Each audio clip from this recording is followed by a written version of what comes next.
ठीक है, हमारे भी शकील साजिद सर हैं। शकील जी, जरा हमें इसके बारे में बताइए। क्षेत्रीय मुद्दे और राष्ट्रीय मुद्दे दोनों अलग अलग होते हैं, तो क्या इलेक्शन अगर एक साथ होता है तो कहीं ना कहीं राष्ट्रीय मुद्दे या क्षेत्रीय मुद्दे रखने में या कहीं ना कहीं मुद्दे प्रभावित होंगे? क्या लगता है आपको? बिल्कुल अभिनीत, बिल्कुल प्रभावित होंगे ये मुद्दे। और देख, जैसा कि कहा जाता है कि हम थोड़ा सा अगर उसको दूसरे उसमें देखें, गुलदस्ता बहुत खूबसूरत होता है उसकी, क्योंकि उसमें बहुत सारे फूलों का समावेश होता है।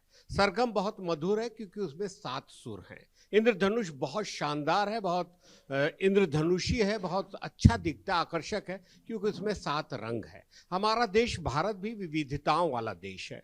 ये वो देश है जहां पर अगर पश्चिम के महाराष्ट्र में हम कहें तो ठाकरे परिवार का दबदबा चलता है। कोई भी राजनीतिक दल उनके बगैर या उनके क्षेत्रीय वाद के बगैर सरकार नहीं बना पाता। हम अगर दक्षिण में देखें तो दक्षिण में हर प्रदेश में एक एक अलग अलग अपनी अपनी उनकी क्षेत्रीयतावाद की अपनी एक नीति है।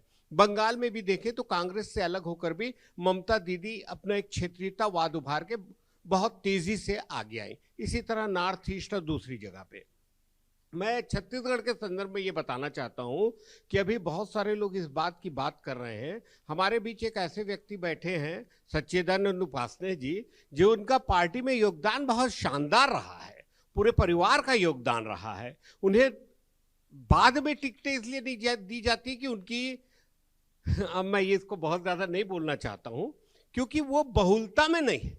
अरे भाई, अगर कोई एक व्यक्ति है, एक हमारे चंपू भैया बैठे हैं, चंपू भैया के बारे में भी मैं नाम लेके बोलना चाहिए कि बहुत बड़े विद्वान है, कृषि के बहुत बड़े विद्वान है। 37 साल से चुनाव लड़ रहे थे वो, इस बार उन्हें टिकट नहीं मिली। लेकिन अगर मैं ये मानूं कि जैसा डॉक्टर अरुण साव को अभी भारतीय जनता पार्टी ने अपना अध्यक्ष चुना है, अगर चंपू भैया को भी मौका मिलता तो मुझे ऐसा लगता है कि वो प्रदेश का नेतृत्व करने के लिए यहाँ के क्षेत्रीय लोगों में एक सशक्त नाम है। इसलिए मेरा कहना है कि क्षेत्रीयतावाद बेहद जरूरी है। और अगर हम वन नेशन वन इलेक्शन की बात करेंगे तो क्षेत्रीयतावाद को जरूर नुकसान पहुंचाएंगे।